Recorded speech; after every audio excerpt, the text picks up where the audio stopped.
If you follow the news closely, that needless to say, in the year of 2024, not only that we're seeing this modern day wars and conflict around the world, and also the question that we should ask, how should we understand the complication and also the complexity of the political system today?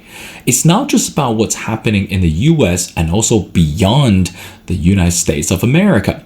Now pay closer attention to what's happening today around the world, and especially when we talk about the word democracy. Now, for so long that we've been discussing the value and also the definition of democracy, it's more than just the concept. It's actually learning how to put the words behind the actions.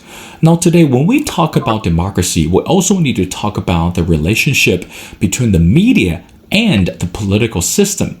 And we understand that today, modern day, that how media is actively influencing the political agenda. And also we're seeing that politicians are strategically using media to widen the noises or even to amplify the voices among the citizens.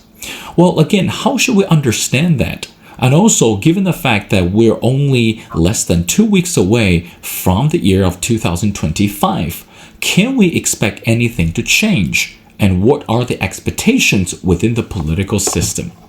Well, ladies and gentlemen, it's my great honor to invite our distinguished speaker, who is Professor John Pitney. Professor Pitney is the Roy P. Crocker Professor of American Politics at Claremont McKenna College. He received a Ph.D. from Yale University. He has authored and co-authored a number of books, including Is Congress Broken? The Virtues and Defects of Partisanship and Gridlock.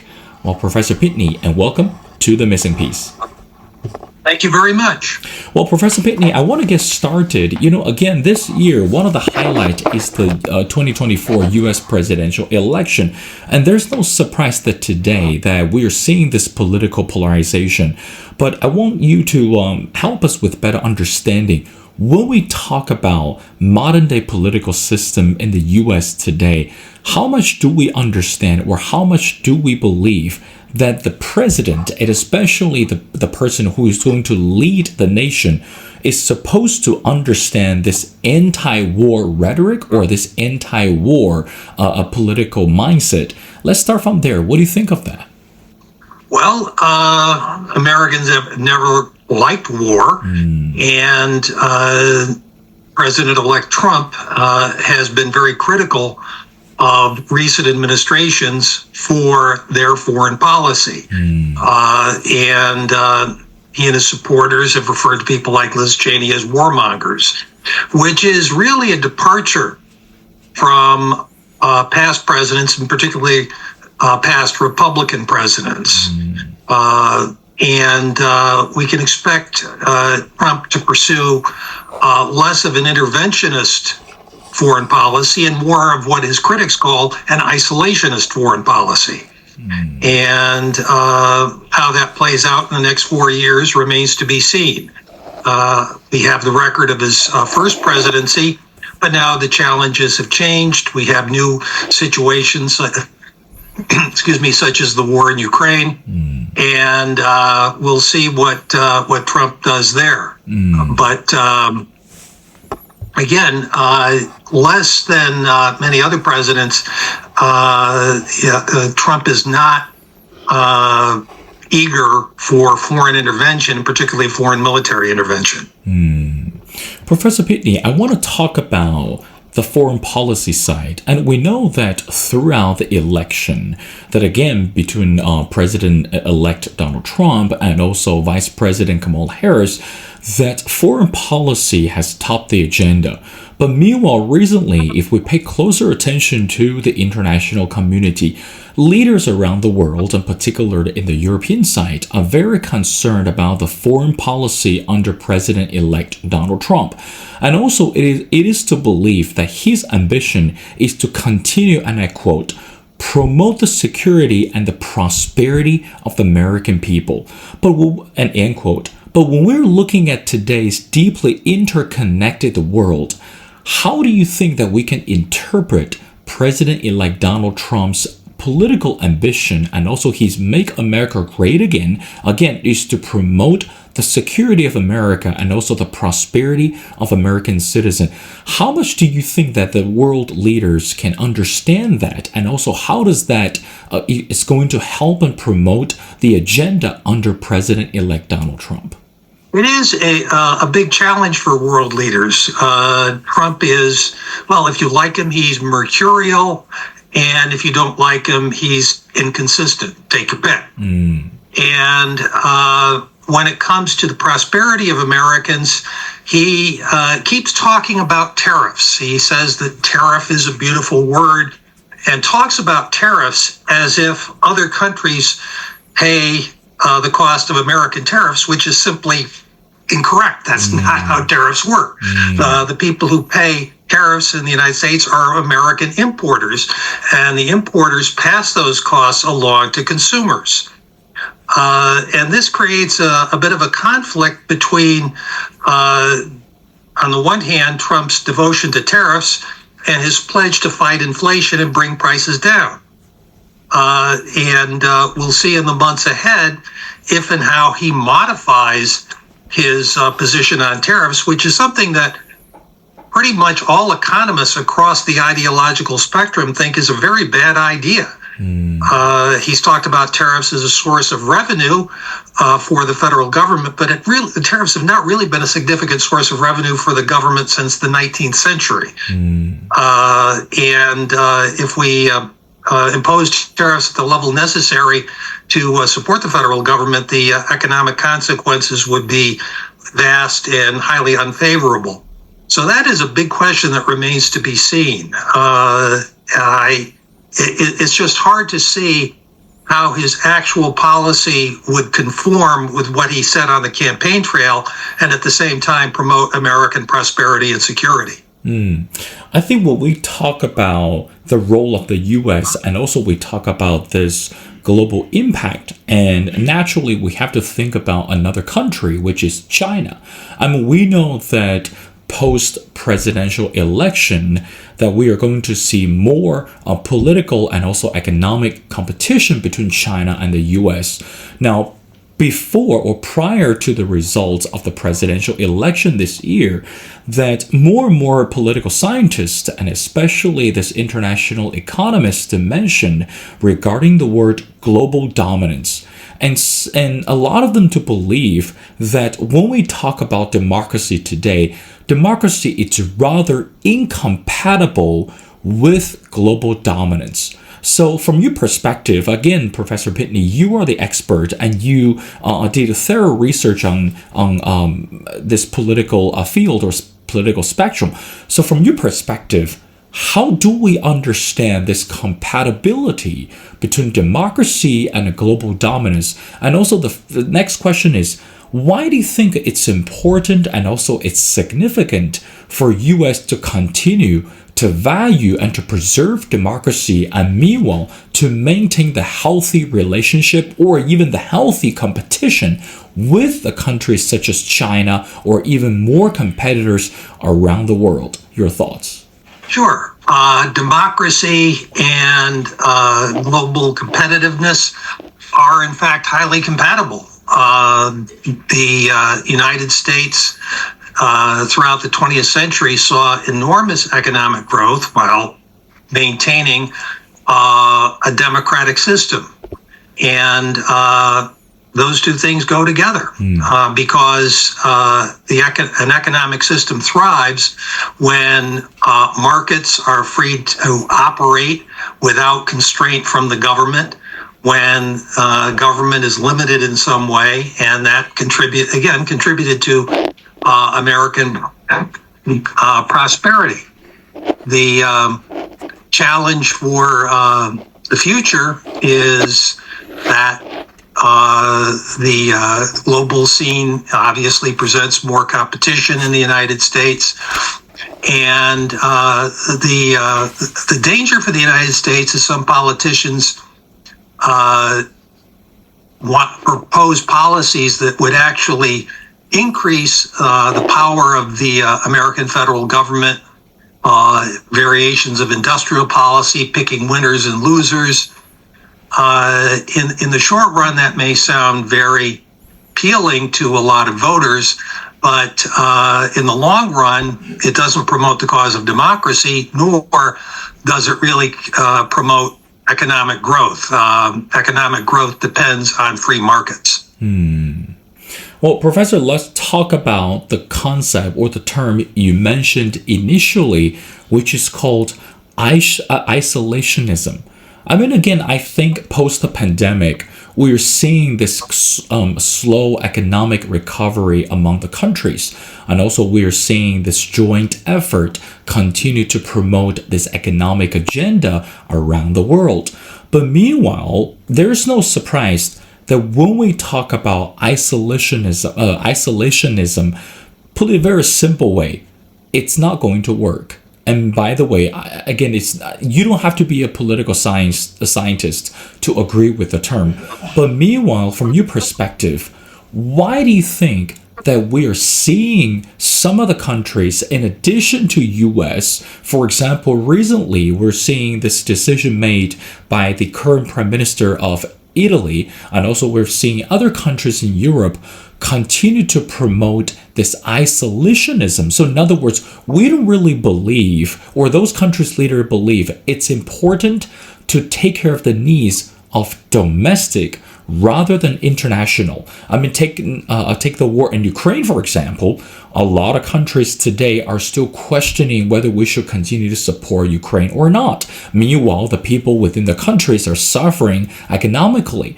And also some countries believe that it is good that we take care of the economic needs of the citizens first, rather than spend billions of dollars overseas without seeing anything in return. Why do you think that today the isolationism is still existing, and how does that challenge the status quo at this moment? Sure, and let me focus on the United States. You mentioned foreign aid. One problem for supporters of foreign aid is that the American public vastly overestimates the amount of the federal budget that goes to foreign aid. If you ask voters, well, how much of the budget goes to foreign aid? They'll say 20, 30, 40%. The real number is 1%. 1% of the U.S. federal budget goes to foreign aid. As a percentage of gross domestic product, the United States actually ranks below many other countries. So in budgetary terms, it's not really something that takes away from Social Security and Medicare. In the specific case of Ukraine, people are saying, opponents of aid to Ukraine are saying, we're sending billions of dollars to Ukraine. In fact, the billions of dollars we spend on weapons are for things manufactured in the United States, creating jobs within the United States. The finished product goes to Ukraine, but the economic activity goes on inside the United States. Now, casting that as a jobs program is inappropriate. The whole point of aid to Ukraine is to fight aggression. But that's the political situation that people find themselves in. Now, as to the costs, as to the causes of isolationism, you ask a very perceptive question, and the answer differs a bit by country. Some of it is reflective of immigration. A number of countries are dealing with demographic change that current natives of those countries are concerned about. That's true throughout the European Union, certainly true in the United States. We had historic surge of immigration, both documented and undocumented, during the Biden administration, and that's one of the reasons why Trump was elected. People were very concerned about that. Another, and this is more specific to the United States, and that's the result of wars in the 21st century. The Iraq War was extremely controversial in the United States. Major justification for the war was weapons of mass destruction, which it turns out Saddam Hussein didn't have. And Americans were disillusioned by that. Even more recently, Afghanistan. The American withdrawal from Afghanistan went very badly, and it ended up with the Taliban taking power anyway. Veterans highly disillusioned by that outcome. Americans highly disillusioned by that outcome. So you take those two things together, it's no surprise that Americans are reluctant to embrace any kind of foreign involvement. In fact, it's remarkable that there is as much support for our policy in Ukraine as there is. Well, Professor Pitney, let's talk about the correlation or the strong relationship between media and politics today. And I know you're the expert in that field as well.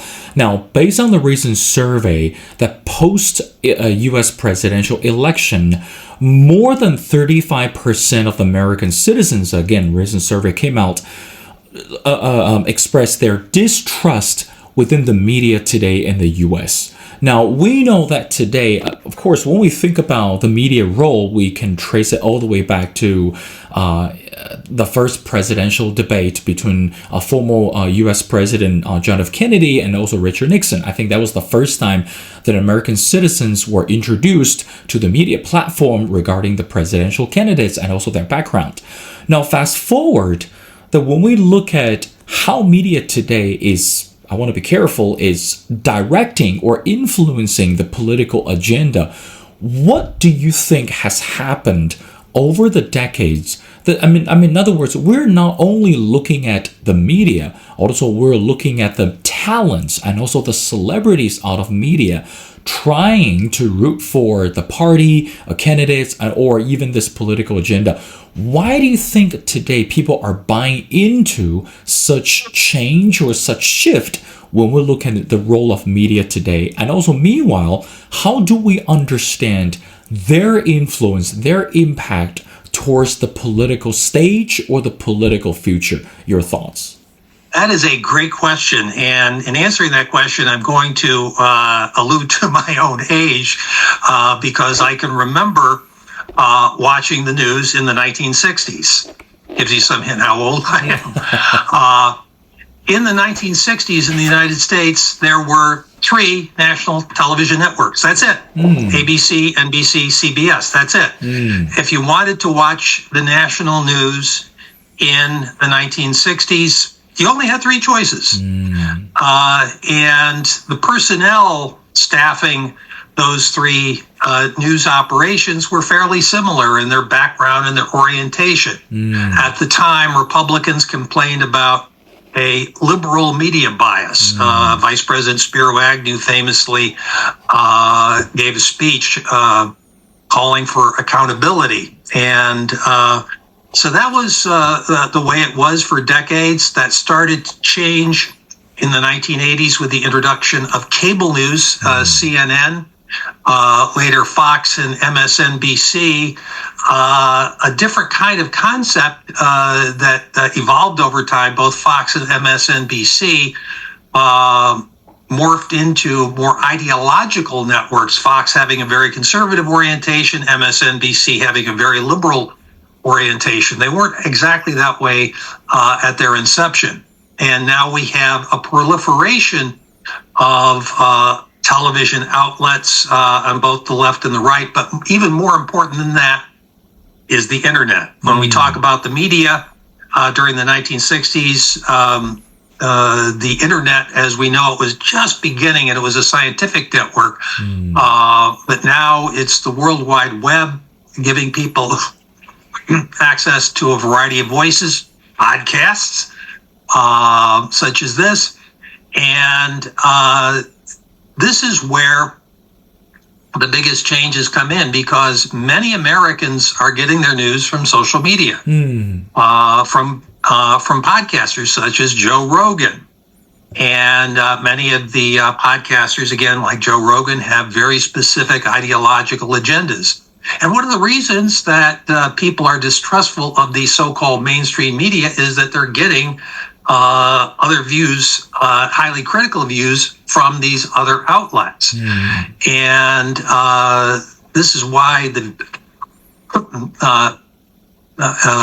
this is an atmosphere in which actually the mainstream media, the 3 major broadcast networks have a much smaller share of the audience than they had before. So you have conservatives who think that the media are intensely biased in favor of liberals, and liberals who think the media are intensely biased against conservatives. And both of them can find examples in the cable universe and the internet universe of media outlets that support their argument. Professor Pitney, I got two more questions before letting you go. Now, let's talk about, again, let's just build upon the conversation we just had based on media. Now, here's my next question, very simple. When it comes to role of media, I mean, again, you mentioned we're watching Fox News and we're watching the MSNBC, CNN. I mean, the list can go on and on and on. But meanwhile, as a journalist myself, it is rather challenging to cater the needs of the audience. And also it's really difficult to express the real truth to the audience, especially when we talk about political content. But meanwhile, from your perspective, you're the expert, Professor.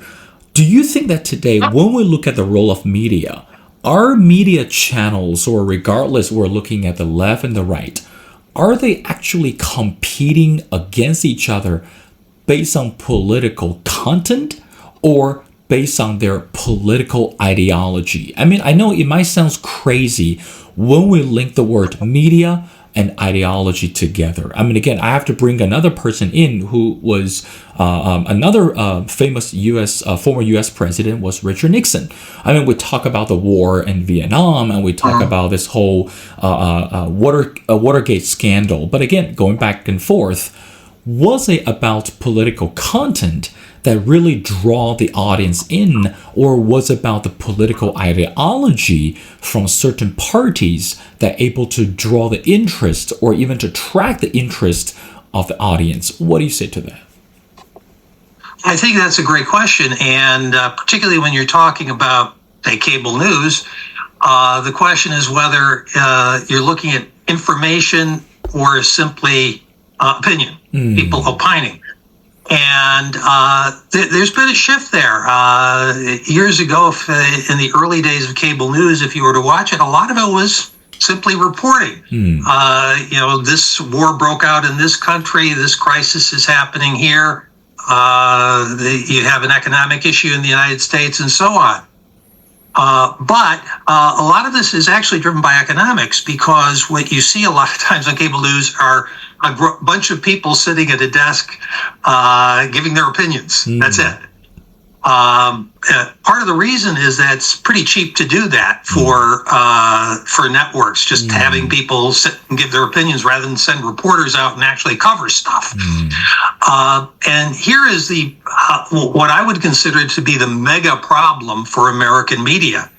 And that's simply the decline in the number of actual reporters in the United States. Newsroom employment has plunged, particularly newspapers. Newspapers are upstream from everywhere else. If you work in at a television station or a network, first thing you do in the morning is read the coverage in newspapers. Well, that coverage has shrunk dramatically.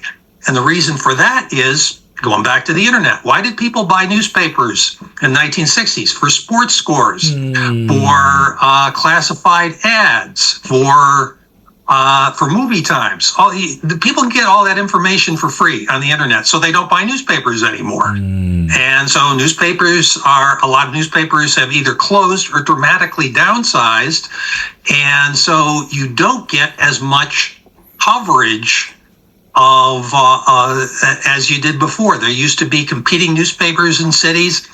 You had a lot of metro newspapers in the United States that had Washington correspondents who actually uncovered scandals. A lot of them are just gone. And so that development contributed to the declining share of actual information and reporting content and the rise of opinion proportionately. Professor Pitney, I want to wrap up our conversation by asking you the last question. Now, looking ahead that in the year of 2025, one of the aspects that we are still seeing today, or we say the global citizens are very concerned, it's about the military empowerment. I mean, again, domestically speaking, President-elect Trump vowed to bring military into the domestic affairs, and for example, to dealing with the illegal immigrants or the southern border. And also, we're looking at, again, the war in Ukraine. So from your perspective, based on all the discussions, when it comes to military empowerment or the military strategies, how much do we understand, or how much should we be careful when we look at the conflict, look at the war, not just domestically, but also internationally? And how do you think a leader, regardless is the leader for the US or a leader for any other countries, should carefully delegate the military power, and so that, again, no one would like to see another war and no one would like to see another conflict which gains the attention of the world? Your final thoughts. Sure. Role of the military, of course, is very important. Since the 19th century, in the United States, the military has adopted a strict posture of non-involvement in partisan politics. People in uniform don't take public stands on partisan issues. Many people in the military don't register in one party or the other, and many people in the military don't even vote. Dwight Eisenhower, before he became president, had never voted. And so that norm is extremely strong. And one of the things that people are concerned about with President Trump is that he suggested that he wanted military officers who had some kind of personal loyalty to him. And that represents a radical departure from past practice. So we'll see how that proceeds, and what kind of people that Trump appoints to top military positions, and how those appointments are viewed by the United States Senate. As far as military power, one thing that a lot of people don't understand is conspiracy theorists think that that people in uniform are extremely aggressive, wanting to get the United States in wars all over the world, which is actually not true. People in uniform, again, are reluctant to get involved in politics, also reluctant to get involved in wars. The pressure for military intervention comes from other sources. And that's very important to understand, particularly in the American context. Of course, I mean, again, we don't know what will happen next year, and surely that look at the modern day complexity of the wars, and also the intricacy of the political games, that no one would like to see another war breaks out, or anything that can really drive the wedges among the citizens of the world. But anyway, ladies and gentlemen, it's such an honor to speak to Professor John Pitney. Again, Professor Pitney is the Roy P. Crocker Professor of American Politics at Claremont McKenna College.